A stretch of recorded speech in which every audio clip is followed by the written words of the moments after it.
بسم اللہ الرحمن الرحیم۔ اسلام کے عقائد اور اس کے اعمال کا جو سلسلہ ہے اس میں عقائد کا باب مکمل ہو چکا، مختصراً اس پہ بات ہوئی ہے۔ توحید، عدل، نبوت، امامت، قیامت، جو 5 اصول دین کہلاتے ہیں اس پر بات ہو گئی۔ اب اسلام کے اعمال پر بات ہوگی۔ تو اسلام ایک آئین ہے، دستور زندگی ہے۔ تو اس کے اندر جہاں عقائد ہے وہاں اعمال بھی ہے۔ اب کچھ چیزیں واجبات کہلاتی ہیں، یعنی ان کو بجا لانا انسان پر ایز اے مکلف، ایز اے بندہ خدا اس پر واجب ہیں، اور کچھ چیزیں ایسی ہیں کہ جو حرام ہیں، یعنی ایز اے مکلف، ایز اے بندہ خدا، عبد خدا اس پر حرام ہے۔ تو اب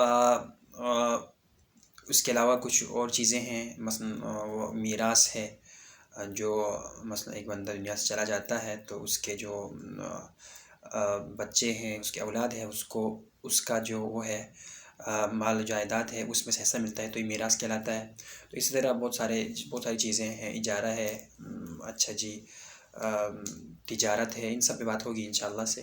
تو یہ سب اعمال میں آتے ہیں، تو سب سے پہلے اعمال پہ بات کرتے ہیں، تو اس کے بعد پھر اس پہ بات کرتے ہیں، محرمات پہ بات کرتے ہیں، پھر انشاءاللہ اللہ نے زندگی دی تو اخلاقیات پہ بات کرتے ہیں۔ یعنی اسلام دستور زندگی ہے، تو زندگی کے تمام امور کے بارے میں اسلام نے تعلیمات فراہم کی ہوئے ہے۔ تو ان سب پہ بات کر کے، ان سب کو سمجھ کر تب جا کر کے انسان مسلمان بن سکتا ہے، اور اس پر عمل کرنے سے اس کی زندگی ایک اچھی زندگی بن جاتی ہے۔ تو سب سے پہلے علماء کرام نے اس طرح کیا ہے کہ اصول دین کے بعد فروع دین نام دیا ہے چند اعمال کو، جو کہ واجب ہے، وہ 10 ہے۔ ایک نماز، روزہ، حج، زکوٰۃ، خمس، امر بالمعروف، نہی عن المنکر، تولی تبرع، تو اور جہاد۔ تو یہ 10 چیزیں فروع دین کہلاتے ہیں۔ ان پر عمل کرنا لازم ہے، یعنی یہ واجب ہے، جن کا بجا لانا واجب ہوتا ہے۔ اگرچہ اس کے علاوہ بھی بہت سارے واجبات ہیں، لیکن ان کو فروع دین کہا ہے۔ یعنی جب انسان اصول دین پر اعتقاد رکھتے ہیں، 5 چیزیں جس کا تذکرہ ہو گیا عقائد کے باب میں، تو ان 10 چیزوں پر عمل کرنا اس پر لازم ہو جاتا ہے۔ اس کے علاوہ بھی جو باقی چیزیں ہیں، چونکہ وہ دائرہ اسلام میں داخل ہو جاتا ہے، تو اسلام جب وہ مسلمان بن جاتا ہے تو مسلمان ہونے کے ناطے اس پر وہ چیزیں واجب ہو جاتی ہیں، بہت ساری چیزیں، اور بہت ساری چیزوں سے اجتناب کرنا اس پر فرض ہوتا ہے، یعنی وہ حرام ہو جاتی ہے اس کے اوپر۔ تو آج ہمارا جو بحث ہے وہ نماز کے بارے میں ہوگی، جو سب سے پہلے ہے اسلام کے اندر۔ عقائد کے بعد سب سے پہلی چیز، سب سے اہم ترین چیز، جسے دین اسلام جو ہے نا اعمال میں سے جسے ستون کہا ہے، دین کا ستون کہا ہے، نماز اعمال میں سے جسے دین کا ستون کہا گیا ہے وہ نماز ہے۔ اور احادیث کے روح سے سب سے پہلے انسان کو قبر میں جس چیز کے بارے میں سوال کیا جائے گا وہ نماز ہے۔ اول ما سئل به العبد الصلاۃ فی القبر الصلاۃ، یعنی جب سب سے پہلے جس چیز کے بارے میں قبر میں بندے سے سوال کیا جائے گا وہ نماز ہے۔ اور اس کے علاوہ رسول اللہ صلی اللہ علیہ وسلم کا ایک فرمان ہے، کہتے ہیں یہاں پر یہ روایت ہے، وَأَتَاهُ رَجُلٌ فَقَالَ يَا رَسُولَ اللَّهِ أَوْصِنِي، کہتے ہیں ایک شخص رسول اللہ صلی اللہ علیہ وآلہ وسلم کے پاس آیا اور انہوں نے کہا، یا رسول اللہ مجھے نصیحت کریں۔ تو فقال صلی اللہ علیہ وآلہ وسلم، رسول اللہ نے فرمایا، لا تشرک باللہ شیئا، خدا کا شرک نہ کرو، کسی چیز کا خدا کا شرک نہ کرو۔ وَإِنْ حُرِّقَتْ بِالنَّارِ، اگر تمہیں آگ میں جلائے بھی جائے تب بھی خدا کا شرک نہ کرنا۔ وَإِنْ عُذِّبَتْ، اور تمہیں عذاب بھی عذاب دیا جائے، ستایا جائے، اللہ کا شرک نہ کرنا، ہرگز شرک نہ کرنا۔ إِلَّا وَقَلْبُكَ مُطْمَئِنٌ بِالْإِيمَانِ، ہاں تقیہ کی صورت میں ٹھیک ہے، تقیہ کرنا یعنی دل جو ہے تمہارا مطمئن ہو تو خدا پر ایمان رکھتا ہو، لیکن کافرین کے شر سے بچنے کے لیے اگر زبان سے تجھے اپنی عرض، اپنی جان، عزت اور ناموس کی حفاظت کے لیے اظہار کفر کرنا پڑے تو اس میں کوئی حرج نہیں ہے۔ یہ اسلام میں اس چیز کی اجازت ہے، جسے قرآن کے اندر بھی حضرت عمار یاسر کا واقعہ موجود ہے۔ ایک چیز نصیحت، جو شخص نے رسول اللہ کی خدمت میں آ کر کہا کہ مجھے نصیحت کرے تو سب سے پہلے کہا کہ خدا کا شرک نہ کرو۔ دوسری چیز، وہ والدیک، تمہارے والدین، فاطعہما، ان دونوں کی اطاعت کرنا، وبرہما، اور ان دونوں کے ساتھ نیکی کرنا، حیین او میتین، چاہے وہ زندہ ہوں دونوں، چاہے وہ دنیا سے چلے گئے ہوں، یعنی وہ دنیا سے چلے گئے ہوں، فوت ہو گئے ہوں۔ تو فَإِنْ أَمَرَاكَ أَن تَخْرُجَ مِنْ أَهْلِكَ وَمَالِكَ فَافْعَلْ، اگر وہ دونوں یعنی والدین تمہیں اس چیز کا حکم دے کہ تم اپنے اہل و عیال سے نکل جاؤ، اپنے مال و دولت سے ہاتھ اٹھا لو، تو ایسا کرو. کیوں؟ کیونکہ فَإِنَّ ذَلِكَ مِنَ الْإِيمَانِ، یہی چیز ایمان میں سے ہے، یہی چیز ایمان میں سے. اور نصیحت کرتے ہوئے آگے بڑھاتے ہوئے اور رسول اللہ نے فرمایا وَالصَّلَاةَ الْمَفْرُوضَةَ، فرض نمازیں، جو فرض نمازیں ہیں وہ فَلَا تَدَعْهَا مُتَعَمِّدًا، انہیں ہرگز جو ہے عمدن نہ چھوڑنا، جان بوجھ کر نہ چھوڑنا. فَإِنَّهُ مَنْ تَرَكَ صَلَاةً فَرِيضَةً مُتَعَمِّدًا فَإِنَّ ذِمَّةَ اللَّهِ مِنْهُ بَرِيَةٌ، چونکہ جو شخص عمدن جان بوجھ کر فرض نمازوں کو چھوڑ دیتا ہے تو اللہ تعالیٰ جو ہے اس سے بری، یعنی اللہ تعالیٰ اپنے ذمے کو اس سے اٹھا لیتا ہے. پھر وہ اللہ تعالیٰ کہتا ہے کہ تو میرا بندہ نہ رہا، یعنی ذمہ اللہ جو اپنے ذمے سے اٹھا لیتا ہے اس کا. اور وَإِيَّاكَ وَشُرْبَ الْخَمْرِ، اور شراب پینے سے اجتناب کرو، بچو. وَكُلَّ مُسْكِرٍ، اور ہر نشاور چیز سے. فَإِنَّهُمَا مِفْتَاحً كُلِّ شَرٍ، چونکہ یہ جو چیزیں ہیں، دو چیزیں، شراب پینا اور ہر نشاور چیزیں پینا، یہ جو ہے ہر برائی کی چابی ہے. تو یہ آپ یہاں ملاحظہ کر سکتے ہیں اس روایت کے اندر کہ نماز کے بارے میں کہا کہ اگر ایک انسان اگر جان بوجھ کر فرض نمازوں کو چھوڑ دیتا ہے تو اللہ تعالیٰ کا اس کے ساتھ کوئی ذمہ نہیں رہتا، اور اللہ تعالیٰ سے دور ہو جاتا ہے، اور اللہ تعالیٰ اپنا ذمہ اس سے اٹھا لیتا ہے. تو یہ جو ہے نماز کے بارے میں. اور ایک آیت کا جو ہے نا، ایک آیت بھی پیش کیا تھا، اس میں یہ اللہ تعالیٰ فرماتا ہے قرآن پاک کے اندر فَأَقِیمُوا الصَّلَاةَ، نماز قائم کرو. إِنَّ الصَّلَاةَ كَانَتْ عَلَى الْمُؤْمِنِينَ كِتَابًا مَوْقُوتًا، بے شک نماز وقت کی پابندی کے ساتھ ادا کرنا مومنین پر فرض ہے. یہ قرآن میں ہے. اور اس کے علاوہ بہت ساری سینکڑوں آیت، بہت سارے آیت ہیں. ان آیت کے اندر نماز کے قیام کا تذکرہ ہے، نماز کے بجا لانے کا تذکرہ ہے، نماز کے وجوب کا تذکرہ ہے، اور احادیث بھی سینکڑوں ہیں، بہت ساری احادیث ہیں کہ جن میں نماز کا تذکرہ ہے. تو نماز دین کا ستون ہے اور اس سے بجا لانا ہے، اور اس کے جب تک انسان بجا نہیں لاتا تب تک وہ مسلمان نہیں کہلائے گا. کچھ روایت کے سے ایک روایت کے اندر آیا ہے کہ کفر اور اسلام کے درمیان صرف اور صرف نماز ہے. نماز ترک کرنا کفر کے دائرے میں، اور اگر نماز کو بجا لاتا ہے تو وہ مسلمان ہے.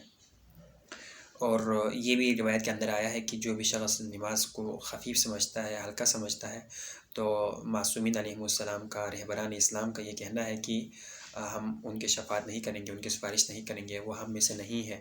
یہ سارا انہوں نے کہا ہے، ائمہ علیہم السلام نے، معصومین علیہم السلام نے، رہبران اسلام نے. تو نماز میں نماز جو ہے اس پر تفصیلاً بات ہوگی. ابھی صرف نماز کی اہمیت پر بات ہو گئی ہے. تو سب سے پہلے نماز پر بات کرنے سے پہلے فقہیات کے اندر، ان فقہی کتابوں کے اندر نماز سے پہلے کا جو مرحلہ ہے، مقدمہ، اس پر بات ہوتی ہے، اور وہ ہے طہارت، یعنی پاکیزگی.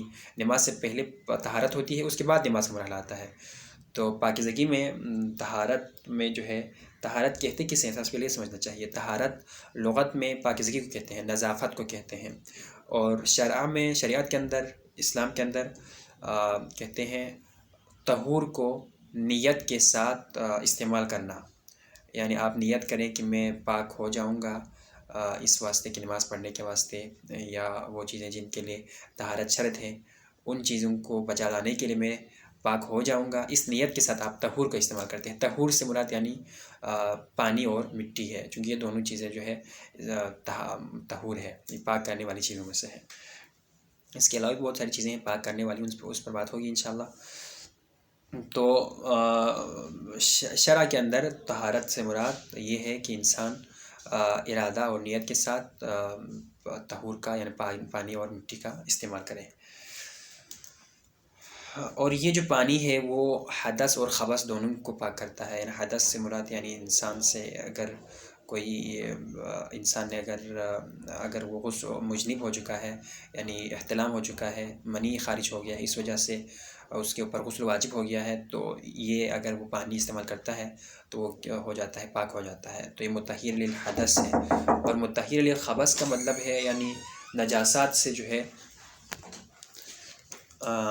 اور مطہر للخبث کا مطلب ہے یعنی نجاسات، مثلا انسان کے بدن پر، انسان کے کپڑوں پر اگر کوئی خون وغیرہ، پیشاب وغیرہ یا کوئی نجس چیزیں اگر لگی ہوں تو وہ جو ہے نا اس سے اس کو پاک کرتا ہے پانی. تو یہ پانی مطہر للحدث اور خبث ہے.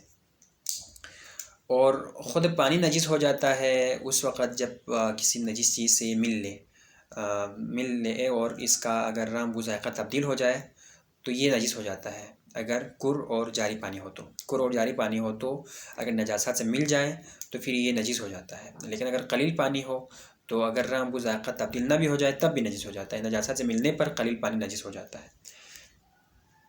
اور پھر نجس ہونے کے بعد یہ پاک کیسے ہوگا؟ تو کر اور جاری پانی ہو تو پھر جو ہی نجاست کا جو رنگ و ذائقہ ہے وہ اگر ختم ہو جائے تو پھر پاک ہو جاتا ہے۔ اور کر پانی میں پاک ہونے کے لیے ہے کہ کر پانی کسی دوسرے کر پانی سے مل لے یا جاری پانی اس سے مل کر اس کے اندر جو تبدیلی رونما ہو گئی ہے نجاست کی وجہ سے وہ ختم ہو جائے تو پھر وہ پاک ہو جاتا ہے۔ اور قلیل پانی میں یہی ہے کہ قلیل پانی کر پانی سے مل لے پھر وہ پاک ہو جاتا ہے۔ اور کنویں کا جو پانی ہے وہ بھی جاری کر پانی کی طرح ہے کہ کر پانی جب اس سے مل لے تو پھر وہ پاک ہو جاتا ہے۔ لیکن کتاب لمعہ کے اندر ایک چیز یہ بتائی ہے کہ کر پانی اگر کنویں کا پانی اگر نجس ہو جائے تو اس کو پاک کرنے کے جو ہے طریقے ہیں۔ یعنی کنویں کا پانی کس چیز سے نجس ہوا؟ اگر کر پانی نجس ہو جائے اونٹ، بیل، شراب اور نشاور چیز،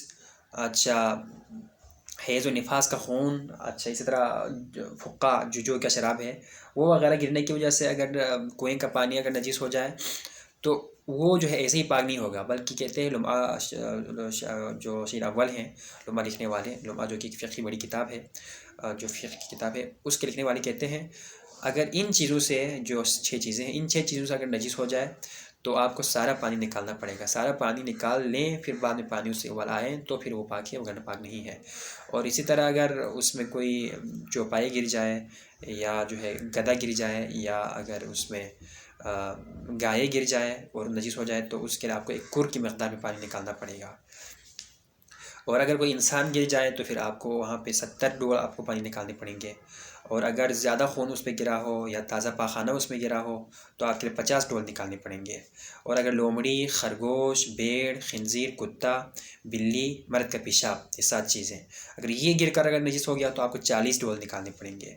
اور اگر پیشاب و پاخانہ سے مخلوط بارش کا پانی، کتے کا لعاب اگر گر گیا ہو تو پھر آپ کو 30 ڈول نکالنے پڑیں گے۔ اور اگر خشک پاخانہ گرے یا کم خون گرے اس طرح سے نجس ہو جائے تو پھر آپ کو 10 ڈول نکالنے پڑیں گے۔ اور اگر پرندے، چوہا اگر پھٹ جائے اور بچے کا پیشاب اور جنوب کے نہانے سے، جنوب شخص جو محتلم ہو گیا ہے جس پر غسل واجب تھا اگر وہ کنویں کے پانی میں نہاتا ہے یا کتا زندہ نکل آئے تو ان صورتوں میں اس صورت میں کنویں کا پانی اگر نجس ہو جائے ان 5 صورتوں میں تو 7 ڈول آپ کو نکالنے پڑیں گے۔ اور اگر زرق دجاج یعنی مرغی کا زرق ہو تو پھر 5 ڈول نکالنے پڑیں گے۔ اور اگر چوہا گر جائے یا سام گر جائے یا وزغہ گر جائے تو پھر آپ کو 3 ڈول نکالنے پڑیں گے۔ اور اگر چڑیا گر جائے تو پھر آپ کو 1 ڈول نکالنے پڑیں گے، پھر جا کر یہ پاک ہو جائے گا۔ یہ کتاب علماء کے اندر بتایا گیا ہے۔ لیکن باقی جو موجودہ مراجع ہیں آیت اللہ سستانی کا یہ کہنا ہے کہ جو کنویں کا پانی ہے وہ جاری پانی کے یا کر پانی کے حکم میں ہے۔